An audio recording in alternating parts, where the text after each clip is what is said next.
And we're off.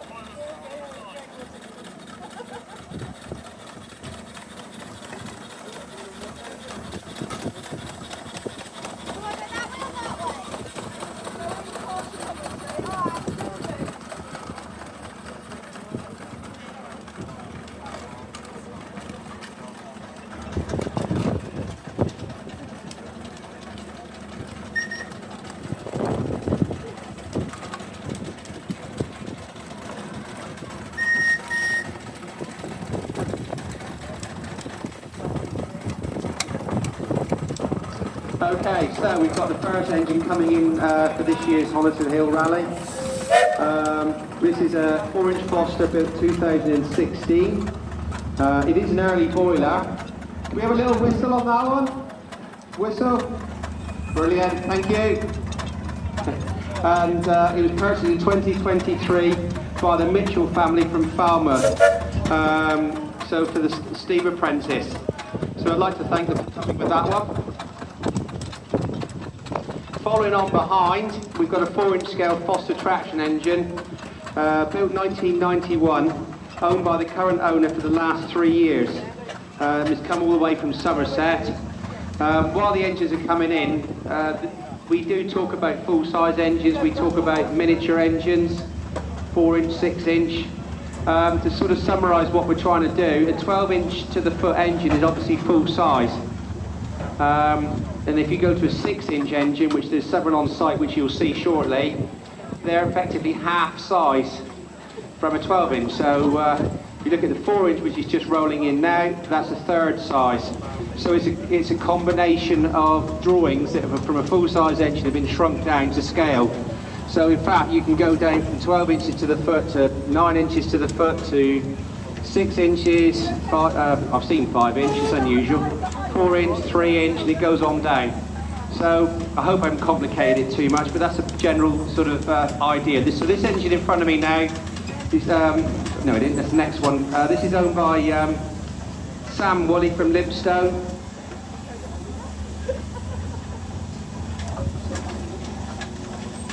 That's done by, built by a Steam Traction World Kit.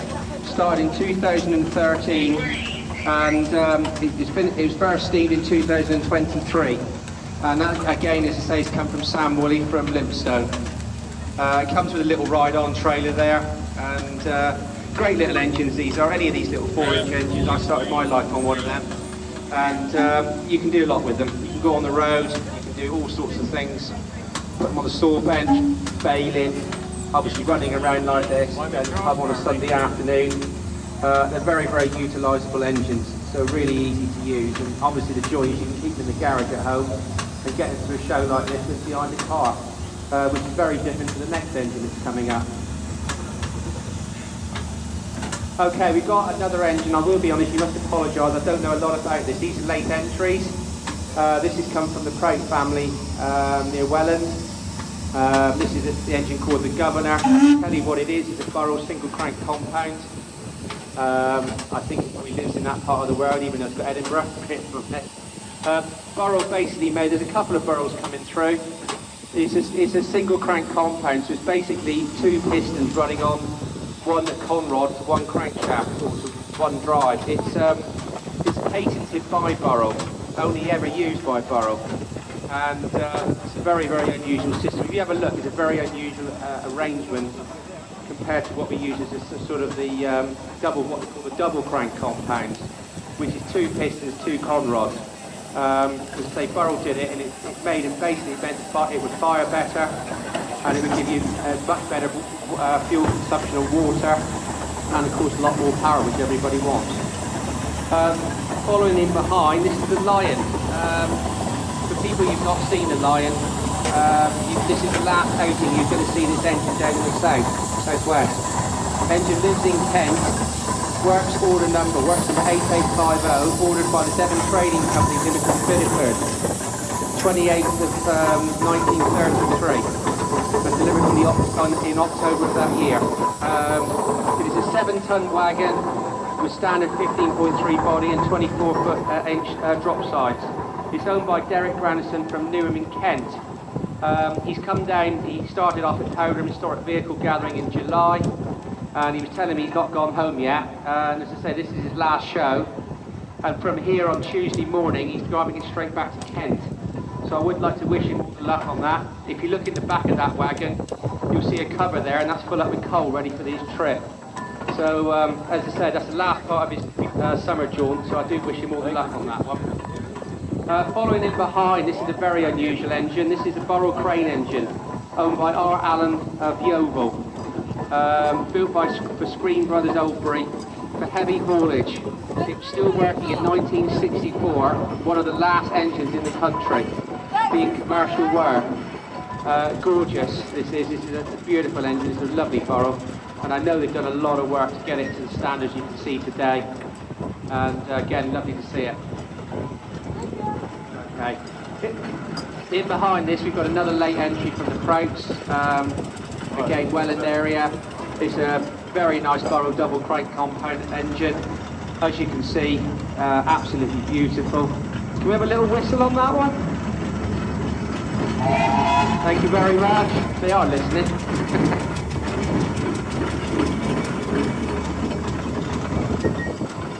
Okay, number 478 just coming up in behind. This is Marshall 29944.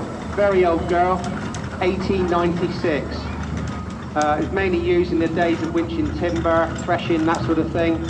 Owned by Robert Foxham. Again, can we have a whistle on this one, Robert? Oh, blimey, that's a man's whistle. I like that. Brilliant, love it. We'll give you a chance later on to exercise those. The next engine, which we're going to get a whistle on, which isn't hard, it's my engine. Go on, Ruby, make it happen. What are you doing? Make it happen. Pull the whistle then. Thank you. This is Maverick, this is my engine. She's 100 years old.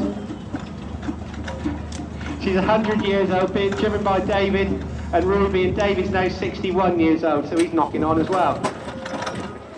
Now, this is Maverick. I've owned the engine for 7 years. As I said, she's just celebrated her 100th birthday. I'm the third owner from new, and it was sold new in Royal Chester Show in 1925, and ended up in a scrapyard in 1954. It was purchased by John Selby's dad. John Selby at that point, who I bought the engine off, was in his 70s, was actually 6 years old, and his dad bought the engine because he got fed up with John badgering him about buying an engine. So he went to a local scrapyard and found Maverick, and aren't we lucky to have her, because she was nearly cut up. She was actually, all the brasswork, anything on the engine that was not going to stay on the engine or make it not steamable was taken off, and she was just dragging engines in to be cut up. So we're very lucky that John Selby badgered his dad for the many years that he did, many time he did to get hold of it. So, oh, in front of me now, can we whistle on this one? Excellent, look at that. Owned by the Shamrock family, and Burrell 3-speed convertible engine, number 3381. He was sold new to W.H. Whitley, Barton Pines, painted, so fairly local. Spent most of his life driving a saw bed, purchased by the late Fred Shamrock in 1956. He's had a complete overhaul carried out over a 10-year period between 98 and 2008, and it's basically rallied and maintained by the Shamrock family now. So it's been in the same family since the 50s. I mean, that's fantastic.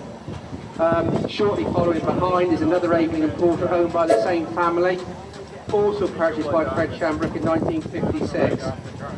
Restored and rallied until the late 60s, and then a complete overhaul was carried out into the 70s. And his now reappearance back on the rally field in 89. And again, Shamrock family, both come from Barnstable. Can we have a little whistle on that, see what that one sounds like? Brilliant. Thank you for coming along. Okay. Right, I know this isn't hard. Thanks, mate. Got to get it right. Hello, Billy.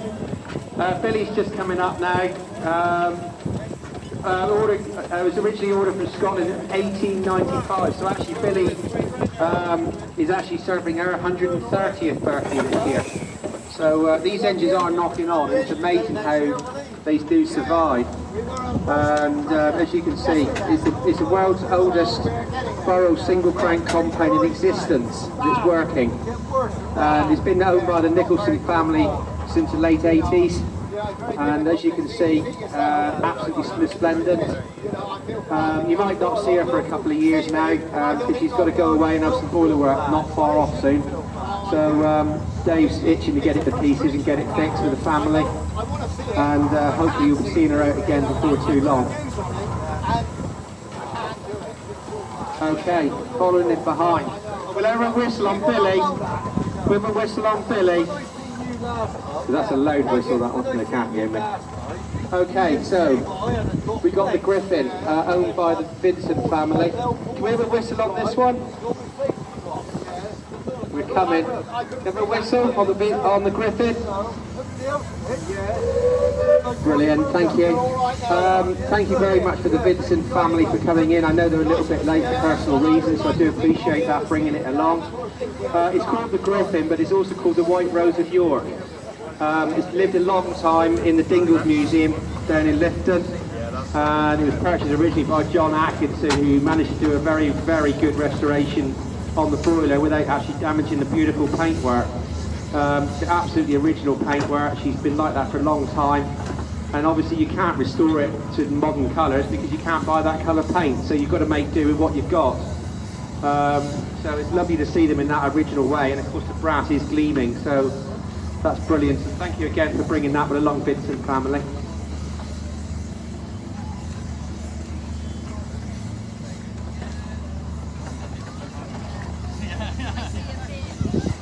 Okay, following in behind, this is Clyde. This is owned by Bridport Foundry. John, can we have a whistle? Ah, look at that, brilliant, thank you. Basically, this is Clyde spent the whole of the First World War hauling 3 wagons 3 times a day from the horse lines in Aldershot to Hale, loaded with stable manure. A lovely job that must have been. Beautiful. It was then sold to Fred Smith of Basingstoke, who's believed that it hauled loads of bricks twice a week from Oxfordshire for the building of Old Basingstoke. After that, the engine went to Cornwall, where it received its registration number AF4478. The engine was then unheard of until 1960, so it was obviously rediscovered, when it was then to be found in the engine collection house at Alton Towers, then moved to Yorkshire. So she's had a bit of running around, from there to the Gillingham area of Dorset and then on to Hampshire. It is believed to be the only known example, roadworthy example of a YLD type in this country.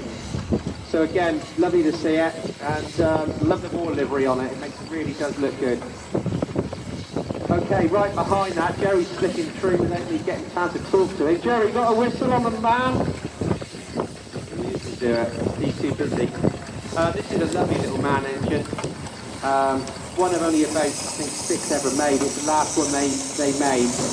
And basically, it was Jerry. He lived in the Beamish Museum up country, and basically I do buy and sell engines, and this engine was after to sell by the owners at the Beamish Museum. So Jerry does some freelance work for me, driving my truck, and I sent him up to go and get it, like you do.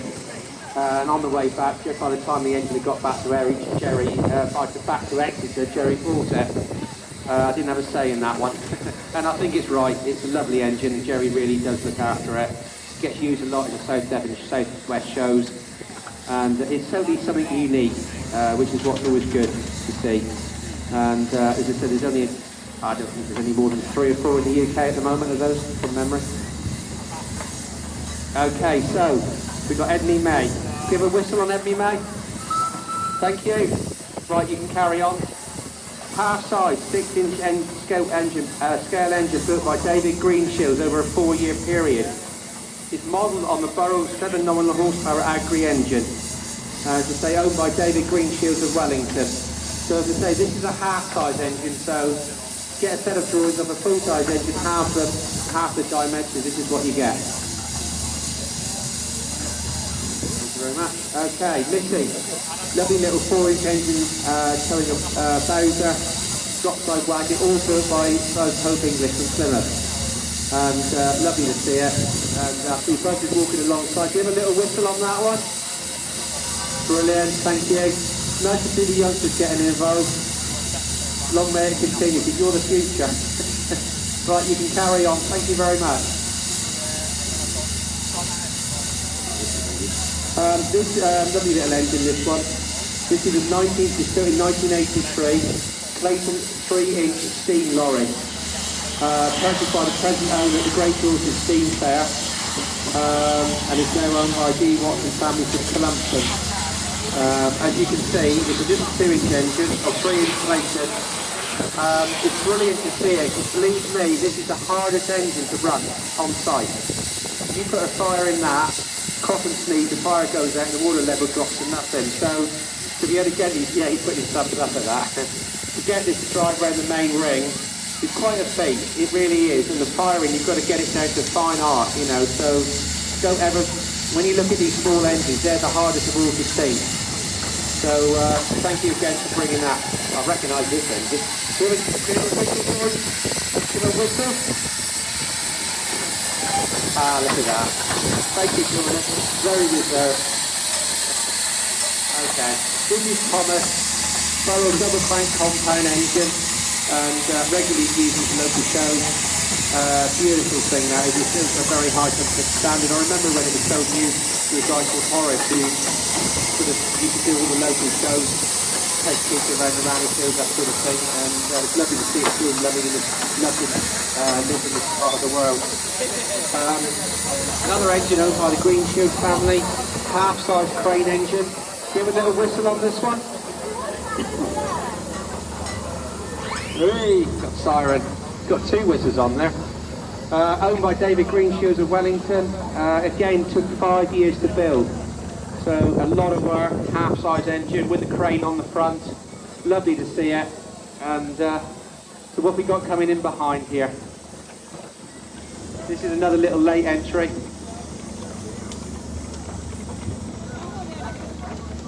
Lovely little 3-inch Altitude Royal Chester. The Royal Chester engine is owned by Mike White, who's actually, I saw him on site earlier, and his engine was used for drawings. And a Royal Chester is quite a common engine on site, but they really are built to a high standard, and that one is one of them. You can see that with a little trailer in behind. As I say, it is a late entry, so I haven't got a great deal on that one. I was built by his father.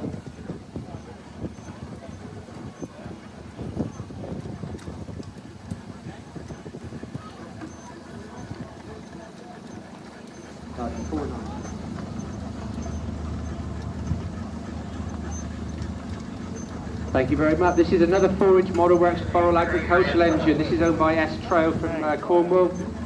This is one of the first Model Work kits built in Steam Rally every year since. This is 20 years old this year, so happy birthday for 20. Hopefully he'll be selling his 21st next year up and anniversary. Little bit about the Model Works kits.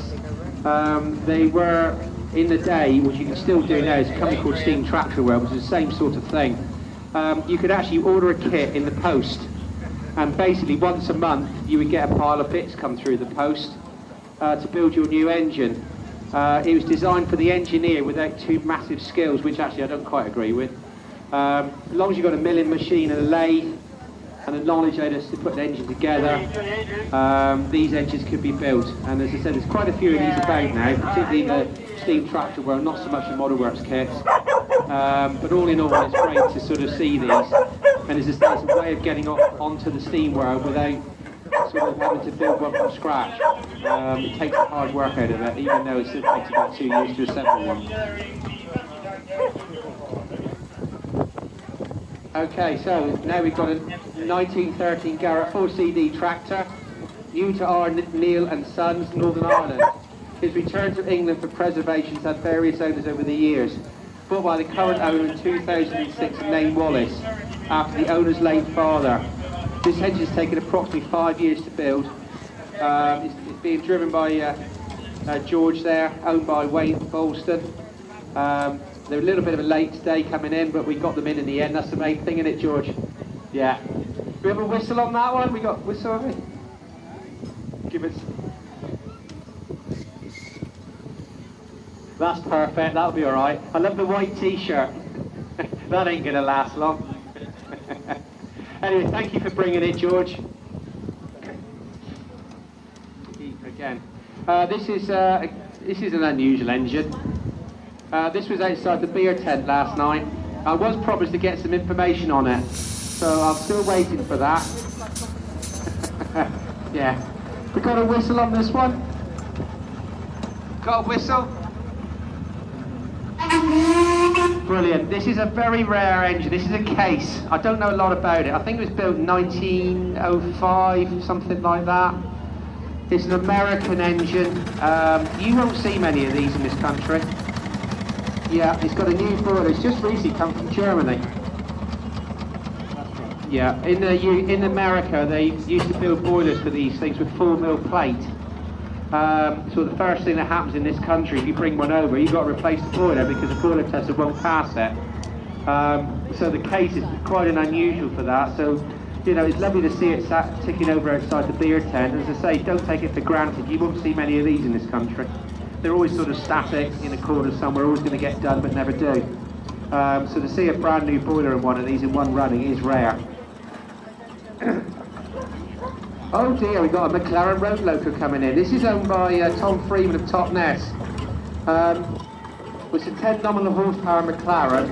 It's probably sort of the top end of the 4-inch world. And I saw it the other day on the motorway. It was on the outside lane on the M5, wasn't it, Tom? Oh, here we are. Look, cool, hold on. Cool, blimey.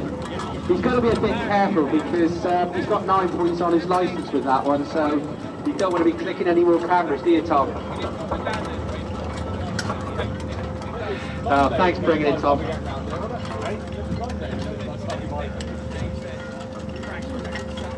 Okay, another lovely little engine. This is another steam traction world engine. Lewis Pike. Lewis, have a little whistle. Brilliant. Built in Wiltshire by an